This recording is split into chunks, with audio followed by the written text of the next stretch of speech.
So to start, could you please say and spell your name? My name is Tim Schaller, Timschaller. Okay, and today is Tuesday, June 22nd, 2021. I'm Richard Cox, talking today with Tim Schaller, owner of Wedge Brewing Company in Asheville, as a part of the Well-Crafted NC project. So to start, could you please tell us a little bit about yourself? Well, I moved here from New York in '95. When I was in New York, I had a health food store that I'm still proud of because it's an independent and it's 45 years old and still there. I have nothing to do with it, but it's the fact that it's still there I like. I was a carpenter contractor when I was there. I worked on old whaling houses and such. And so Sag Harbor is in Moby Dick. It's a great old town, but it's now part of the Hamptons. It was the unhampton, and I suffered through that for about 5 years and then came here to be part of the problem. So what brought you here? It was one of those go to Colorado, go to Washington State, go to lots of places, and I was with a friend that was doing a color puncture workshop, which is probably speaks a lot about Asheville. And I found an old building in Montford, which is a historic district, that was part of Highland Hospital, and sort of fell in love with the building and bought it to renovate it, thinking I would just go back and forth and do the project. But for anybody that was here in that time, that's when Hector had salsas just started and Hale was there, and Asheville was pretty unique, more unique than now. So I just kept coming back and forth and realized I was working there and living here, and so I'm still here. Yeah, so how did you become interested in the brewing industry? My pat answer is it was 18 to drink in New York, so therefore you could get into bars at 16 or 17. And I also worked in a deli. I realized that they sold Harp and Lowenbrau, and so when you snuck beer out the back, you could drink better beer. And then I'm trying to figure out what year Anchor Steam actually got to the East Coast, but that for me was like the first craft beer that got east. So, you know, I was always intrigued with it. And probably for the industry, when I moved here in '95, Oscar had started in '94 at Barley's, and Be Here Now was across the street, which was an amazing music venue and stuff. So, you know, that was like, okay, it can be done, you know. And then when in 2004, Green Man opened Dirty Jack's, so you could drink in the brewery, so you could physically see it. Right. So more and more, I mean, I'm a serial entrepreneur. I've done lots of things and always try to want to know how they work. How does that system work? So just watching it, I realized, all right, I could probably do this, you know. So. And so what led you from interest in the industry to actually starting Wedge in 2008? Right, so I think that the whole process started in 2006. Okay. And it was really still at Dirty Jack's. John Payne, who owned the Wedge Studios building at the time, and a lot of local people were drinking there. And John was trying to fill up his building. John's whole deal with the building was meet an artist, find out what they did, and then talk about rent. You know, it was never any. So he was trying to get terpsichore in the upstairs space was one of the reasons, and just the whole idea intrigued him also, and he had a lot of space. So we just kept talking, and my thing with projects is you can chase the dream until you have to put up the money. You know, my feeling is you have to have the intention that you're going to do it. And you can't, you know, at some point you might go, that's stupid, I'm not doing it. But if you go the other way around, you can't do it. Right. So in 2006 and 7, you could still get equity out of buildings. So I could take my building and that I turned into a healing center and rent it out and all this kind of stuff and get money out of it. So they gave me money, and I asked Carl, like, what will the system cost? Because I was a total novice at this whole deal. And he came back to me with this, well, it's going to be, he gave me the price, and it was real cheap by comparison to now. But the whole deal was it has to be now, because this is the system, it's not a generic system. So that led to going to Jacksonville, Florida, buying the system, taking apart the system, swinging it out over the whatever the river is there, St. John's River, and putting it in trucks. It had been shipped from Specific Mechanical to there in 4 tractor trailers. I got it back up in 3 by knowing how to load the trucks better than they did. So then we owned a system and we had a place to rent, but I still wasn't convinced because the system I knew was worth, in parts, I could get my money back. So we just kept going, and at some point in there we just, okay, this is gonna actually work. Yeah. So that's the beginning. That's great. And you selected the River Arts District for the location and the Wedge Studios space as your initial location. What led you to select? I think I was more selected. Okay. Because if you knew John, he had an ulterior motive in a good way, and he's actually on pictures around the wall right there. So it worked for him, and I mean, I fell in love with the building. Living in New York, I had a rent-controlled apartment in Little Italy, or on the edge of Little Italy, on the edge of Soho. So Soho in those early days was amazing. So it was sort of that same kind of feeling. The building was full of artists, the area was full of artists, and not a whole lot else. So it was dirty, gritty, and there's nothing for not to like. So once I got there, it's okay. This, it was a playground, and I thought we were opening an old man's bar, generic. It could be women, but it's just and we'd have a few people there and a lot of trucks going out, and all of a sudden people showed up. Which is great. So is there anything, you already talked about just the grit of it being something you enjoy, but is there anything you really loved about that building itself? Well, I love old buildings. I mean, we're in the other one now, and this one I came in knowing what it was. That one, I really didn't know the history so much. The space we were in, I mean, I learned some of it because when the space we were in had these numbers on the wall, and when I investigated that, it's where they hung the hogs. And then I realized by being outside that there was railroad tracks that weren't there anymore that rolled up to the building. So, for me, that building, the history unfolded a lot more as I was there, right, rather than just be there. I mean, it's a great old building, so you don't make them anymore. So, I mean, I've always liked that. Yeah. So. And you mentioned that they hung the hogs in this building, so this was a tannery, I think you mentioned? Well, no, this is the hogs were really, probably the skins from those hogs ended up here. Okay. But they hung them there. But what was happening, the farmers would bring stuff to that. It was Farmers Federation. It was a cooperative. It was actually John Agers, who is our legislature right now. It's his wife's family that started that section of that building. The first section was started by, do you know who Gospel Jerry is? He wrote the column for the Mountain Express. His grandfather, that building's in 2 sections, and he built the first section. Okay. So there's 2 different industries in there. Oh, wow. So the hogs and vegetables and chickens and everything else came in and came out. Oh, awesome. So can you speak a little bit to the process of the renovation of the building, like how long it took, and what were some of the ways that you maintained the character of the space? Well, I guess I used to work on old whaling houses, and renovation is the correct word, not restoration, because nobody wants their bathrooms taken out of their house and have an outhouse outside. So for that one, it was just, I think keeping the spirit was more, John had already had the building for a while, and if you look at that building all over the place, there's stuff that he did, like the patio outside has his fence on it. So it was more his feeling than the original feeling of the building. Though he was, he didn't change the feeling of the building, but he added to it. Right. So I feel like that's what we did. It's like sort of the, people want to call it steampunk, but that's not good enough for what's going on there. Yeah, right. I have something that when we started doing outside seating, which was necessary because people were sitting on rocks and, so like wherever they were, we took whatever metal we could find and tried to make tables. And one day we were welding 4 legs to a table, and John came along and said, that'll work, but everything's an opportunity.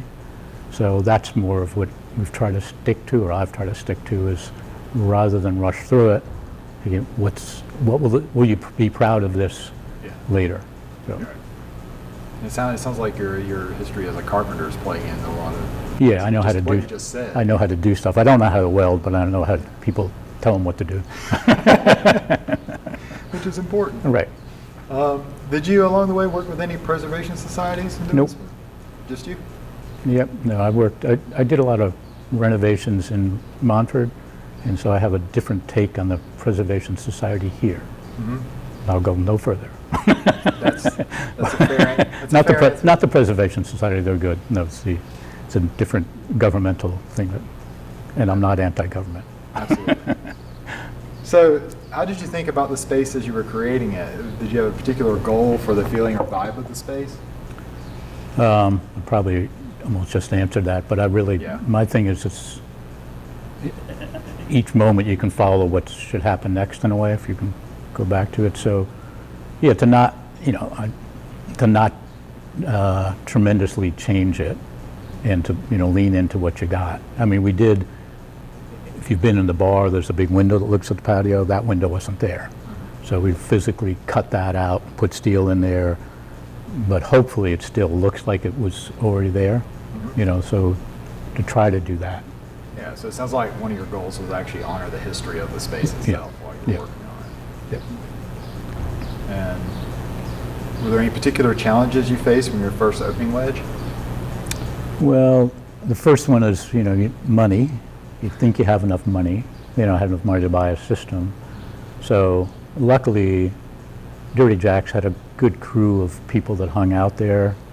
And because Carl had been the brewer, they were going to follow him there anyway.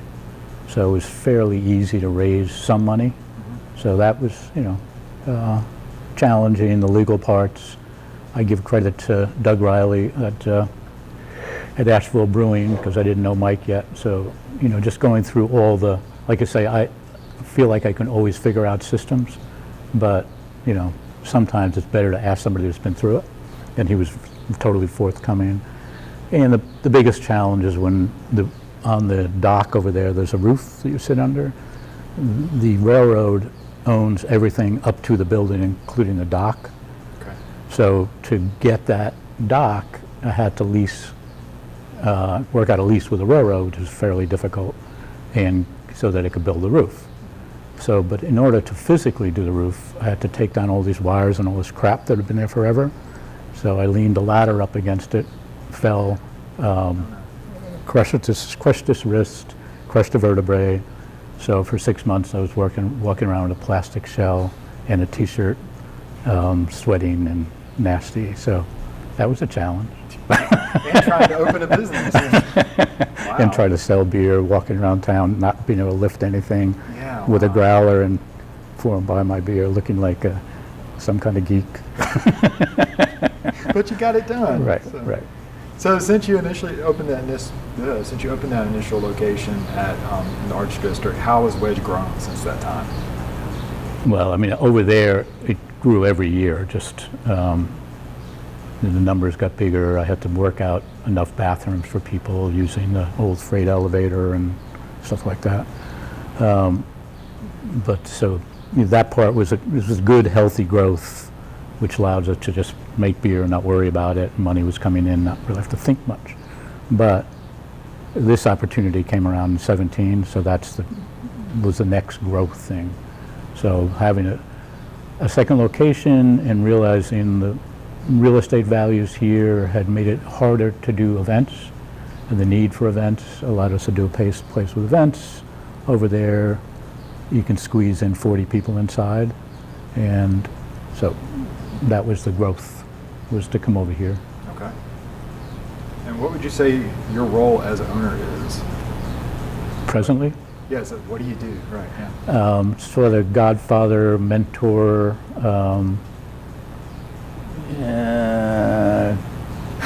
acquiesce. No, I have a really brilliant general manager now. Lucius is wonderful, and I've learned that basically to allow somebody to be in control, you have to get out of the way. It's like, he came in with a staff that was my staff, And if, you could physically feel it, you tell them to do something, they'd look over, is that what we're doing? So I've had to learn that pivot Yeah. To be here, and then, we meet sometimes, he holds his ground. I'm like, all right, that's. Was it difficult letting that little bit of that control? Oh, yeah. I mean, you built it. Yeah, well, I like control, I think I know what is best, but, so, maturity comes late at life.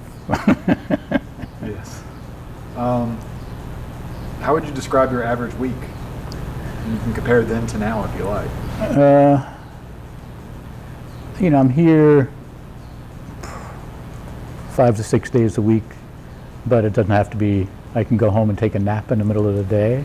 I'm going to be 75 in a month, so it's like, okay, learning to do that. Yeah. And trying to figure out to fit in what's, where can I add something to it? Even if it's weeding the garden, it's a good thing to do. So, I do a lot, but it doesn't have to be up front. Right. Great. So, what was Asheville like when you first opened Wedge? In 2008, I was trying to look at the numbers actually for that.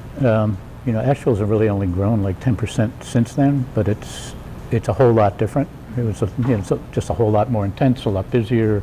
It was, most of my time was down here, not downtown. Okay, right. So that was real community, local, and it was really that feeling all the time. I mean, I did have to talk to bartenders a lot about, just because we're local doesn't mean that that person who you don't know, who you're calling a tourist, isn't somebody who's a nice person. So, but there was a real good balance of people that found their way down here and people that were local or are local. Right. And how would you describe Wedge Brewing to people who are unaware of the brewery? Probably Not tell them. Steampunk. Come down and check it out and get your own feeling. So I was just at the old Marshall jail and spent Sunday night there because Josh, who did that, was one of our original bartenders, and I own part of the Wedge building now. He's one of my tenants. He had a place there before me, and sitting in there, we drinking beer late. It was like people come in there, and they know they like it. They just don't know why.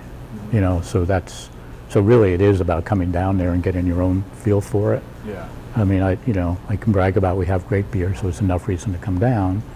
And I do see some people that come in and like they were told it was really cool and they can't figure it out. I'm like, okay, next. So, other than great beer, what do you see as the main mission or theme of Wedge?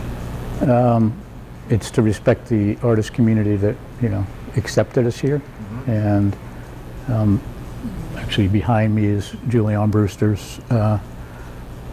She's a tenant in the Wedge building, and we have this little, during the pandemic, in that window over there, we did do a little sort of shadow box show of her art. So we come in every day, open the window, and you can see her art from the outside when you couldn't come inside. And through Venmo, she's selling her art. And then I do shows in that room in there. And also just, appreciating the community, support the community. I don't know, it's probably a later question, but my thing with even starting an old man's bar, I really like coffee shops and bars because you can sit and have a conversation. Right. And I think that at the Wedge, it's been intergenerational. People can come there and everybody's there. So you can have honest conversation, and I do think a lot comes out of that. Right.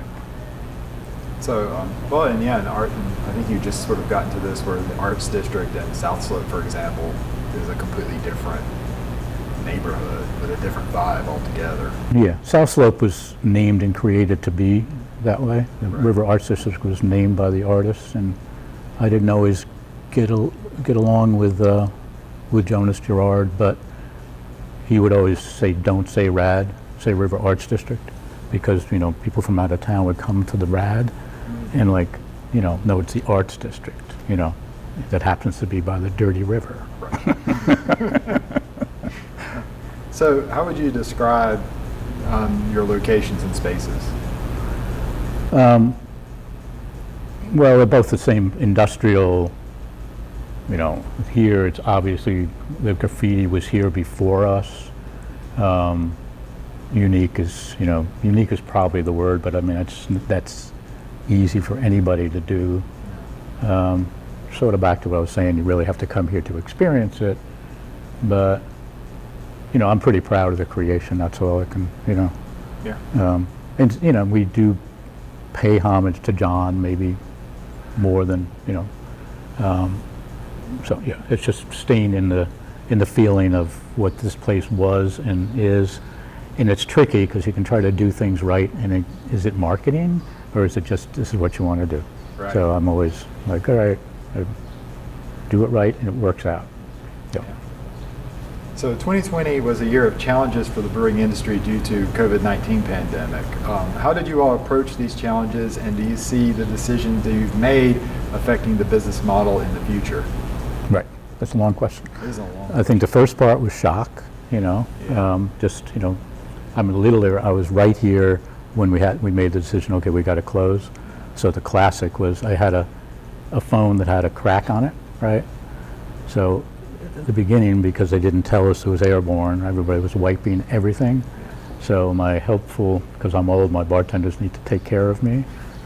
So they took the isopropyl and wiped my phone. My phone was destroyed.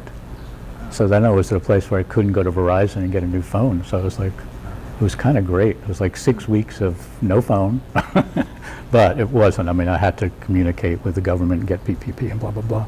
So that 6 weeks was wonderful. I built my wife is a poet, had this funky place in our house that, this would be a great writing studio. It's like, no, this is a place you should rip out. So 6 weeks later, it was a writing studio. So that part was wonderful.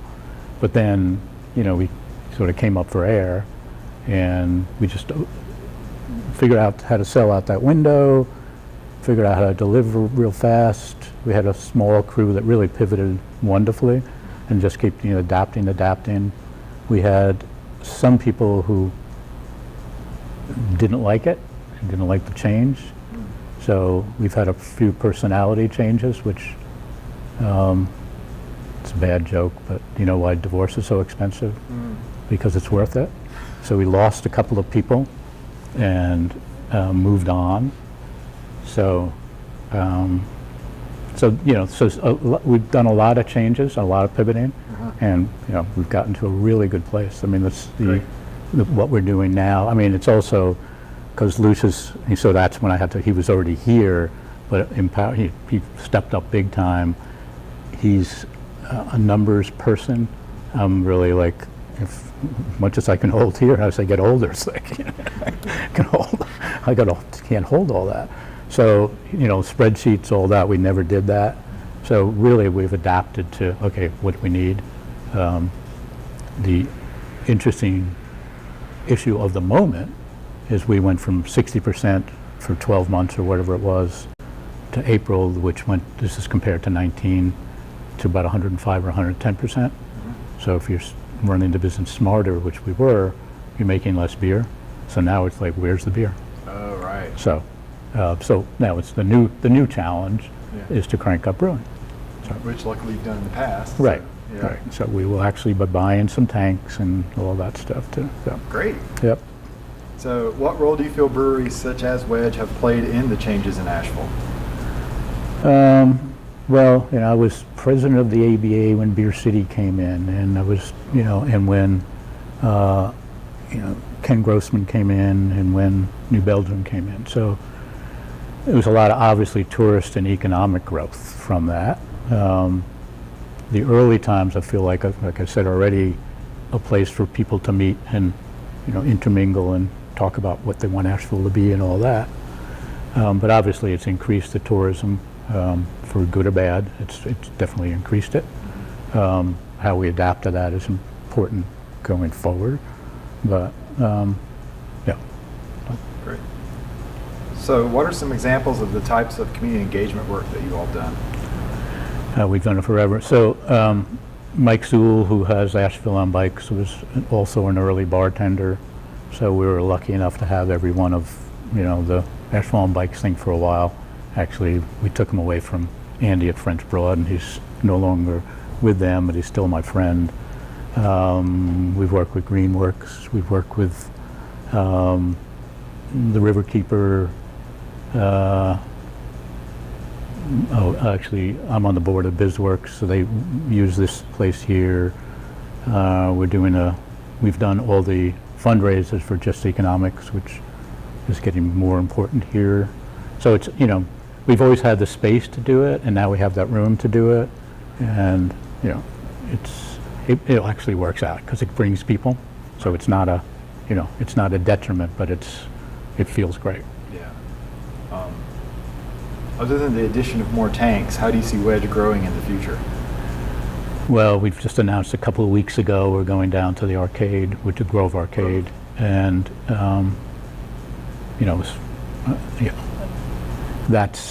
it may be that's the way to go. The idea of doing a lot of canning and trying to get them in grocery stores has never been appealing to me. And financially, I mean, it's a different world. Some people can do it well, but I do think it's going to take the haves and have-nots a little bit, because it's, when I even thought about it, I looked at, okay, you sell to Charlotte. Well, Asheville's selling to Charlotte, but Richmond's selling to Charlotte, blah, blah, blah, blah, blah, blah. And the distributors will give you money or lend you money at a low rate, but then definitely might go out with the next pretty girl that comes around, and all of a sudden you're sitting. So it doesn't matter, I don't like it, but even going forward, if somebody wants to do it, and they buy it and do it, that's, okay. But, so it may be we find other appropriate places to go to. We're good at selling retail beer. We've sold to a lot of restaurants. Right in the beginning, my job was to go out and find accounts because I thought that's what we were doing. And then at some point I had to go back and apologize to a lot of people when we pulled it back in. Jimmy Rentz might not mind it, but I was selling there, and I sat down with them and said, look, we're not going to sell very much wholesale anymore. I can't, I can make, well, then $4 or $5 a pint, or whatever we're getting from you.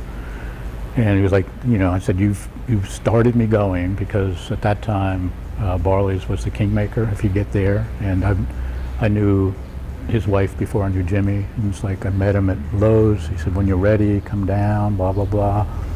And so we had 4 taps. So I told Jimmy, okay, we're going to stop, but I will send you iron rail, because that's, that's what you sell. And he said, no, 4 taps are nothing. And I said, I'm going to tell you again. He said the same thing. I said, thank you. Yeah. So we know how to do retail. We have, but Jimmy did help us get going. 9 Miles is always, we still sell to them, because our marketing thing has been, if you sell a beer and whoever's serving you might tell you about the brewery, then they come down here. So that's what I think the arcade will be also. Sell it to them, let them know if a tourist comes in and they just haven't been out of town yet, here's a reason to go down there. Right. So there will be other opportunities like that, but we're not in a rush. If they come around, they're right. So. Great. Do you have any particular reflections when you look back at the years with Wedge? Yeah, that I'm really lucky. And I mean that. It's like, that's,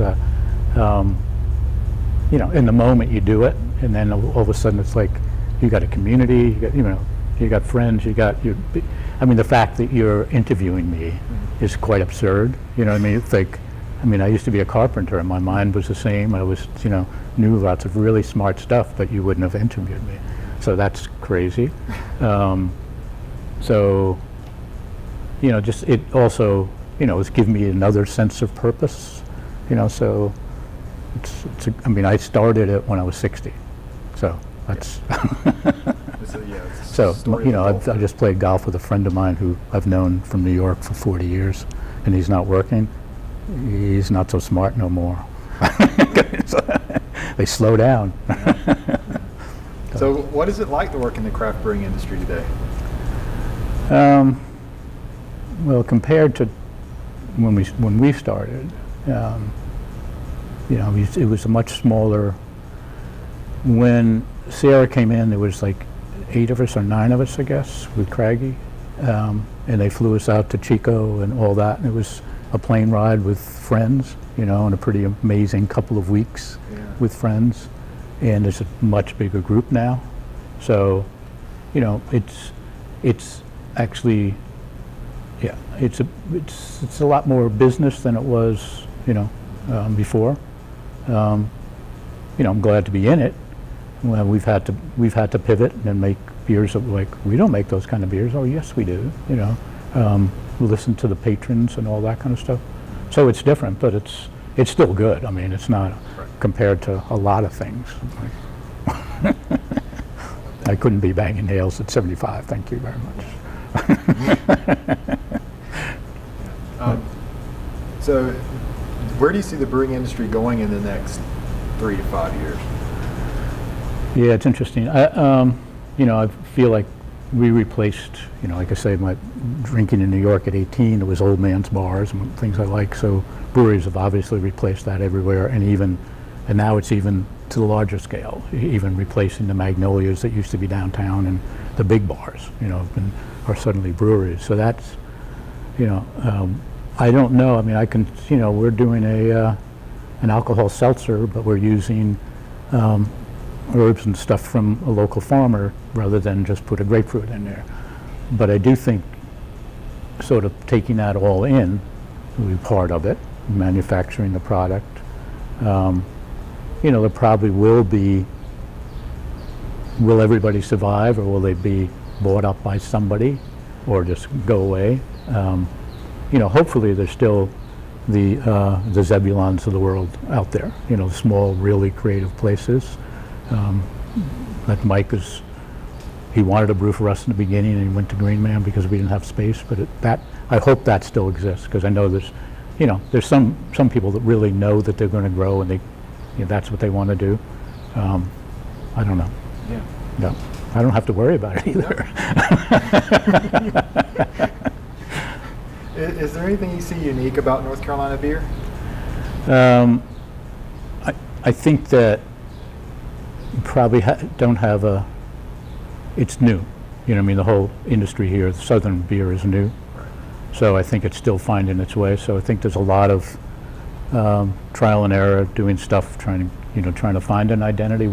I don't think that we have an identity yet. Mm-hmm. That's, Carl was definitely the Radio Shack of brewers. He could take a known entity and copy it. Mm-hmm. So there was nothing really unique about the beers that we made. Maybe the Iron Rail being the hybrid of, a real English with a lot more strength to it and a little bit of West Coast, but that kind of blending. So I don't think we're there yet, and so I think that's what's unique about it, that we're making a lot and sort of in a real new phase of it. Right. And do you have a favorite beer from North Carolina brewery other than Wedge? Yes. Maybe one I do. Okay. Sierra Pale. Sierra Pale. I know it's a cheap answer, but I mean, it's not a cheap answer. I like the Zillico lagers. I don't get down there much. They make good, clean beer. Mm-hmm. I'm a lager drinker. Yeah. What would you say Wedge is? I think you have already said this, but what would you say is Wedge's flagship or signature beer? It's Iron Rail. I mean, we've won the best, IPA in Asheville for 8 or 9 years and all that stuff. It is interesting because it's not. It used to be 60%. It's probably 30%. Mm-hmm. Because it's just we have more variety, and you have more people from out of town, and so it's not dominant, but it's still we can sell it to any restaurant, and all that stuff. Yeah. What's your favorite beer from Wedge? Julian Price Pilsner. Tell me about it. Well, I'll tell you about Julian Price first. Perfect. Let's start there. Asheville would not be Asheville without Julian Price. Julian Price there's a spot on the Blue Ridge Parkway named after his grandfather, not him. Mm-hmm. He was the hippie grandson, went to California, heading for the coast, stopped here and stayed here. He gave my friend Hector Diaz, money on a napkin. I'm on the BizWorks board and credit committee because he basically started that Mountain Micro Enterprise. And my reason for being on the credit committee is the Hector factor. If you know Hector, would he be given money now if the Hector that walked in then? So to have that spirit, so he gave money, you know, Malaprops wouldn't be there, Riverlink wouldn't be there, there wouldn't be an orange peel. I mean, it's just, it goes down the line on all the things, and these are early creations. So, you know, we named the beer after him, just like we named the pale after John Payne, just like we named Bacote's Cream Ale because Matt Bacote's ran a black business in the Wedge Building in the 60s, and it was the largest black run or African American run business in the South at the time. So naming things after history is the bartenders have to learn and tell you the story. So, and it's also, that Pilsner is a very clean, crisp, you know, ale. There's, Freems makes one out in Hood, Oregon that's comparable, but other than that, it doesn't exist. Not that I'm proud of it. Well, it sounds like it's a beer that brings together your love of history and your love of clean lagers. Right, right. So, awesome. That's all I've got. Is there anything Okay. you'd like to add?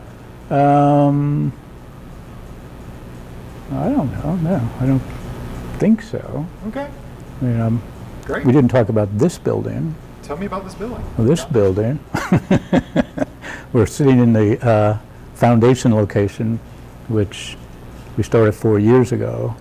And this building was the largest tannery in the United States in the 30s. It hit a fire, a flood, and then the Depression. That's probably enough. This one, we could think about the renovation. It was an expensive renovation, but the tanks right there are where the vats were, so it's easier to tell the story. The building was totally distressed, and yeah, it's a wonderful location. The garden outside is really wonderful. Matt Sprouse, who's a landscape guy, and is actually he does a lot of commercial sites. He had gotten to do the back of the house visit to what's the thing in New York? The the thing that's a train trestle tour of. Do you know? You don't know? Okay, well, my brain will bring it up. It's a group of history people here. And No. It's like it's the tour that you can take. That's a walk around the edge of the city, a High Line. Is that right? Anyway, he did that. So this, we renovated this building, a lot of the floors were taken out. So if you go outside, you'll see that there's all this stacked up concrete or urbanite. So, you know, that's the seating. So I'm really proud of this renovation. And my brain doesn't pull up what the real name of that place was, but you can edit that. Oh, we'll get it. That's it. I don't know. Is there anything else you need? No, I think it was great. Thank you so much for your time. Okay. I appreciate it. Okay.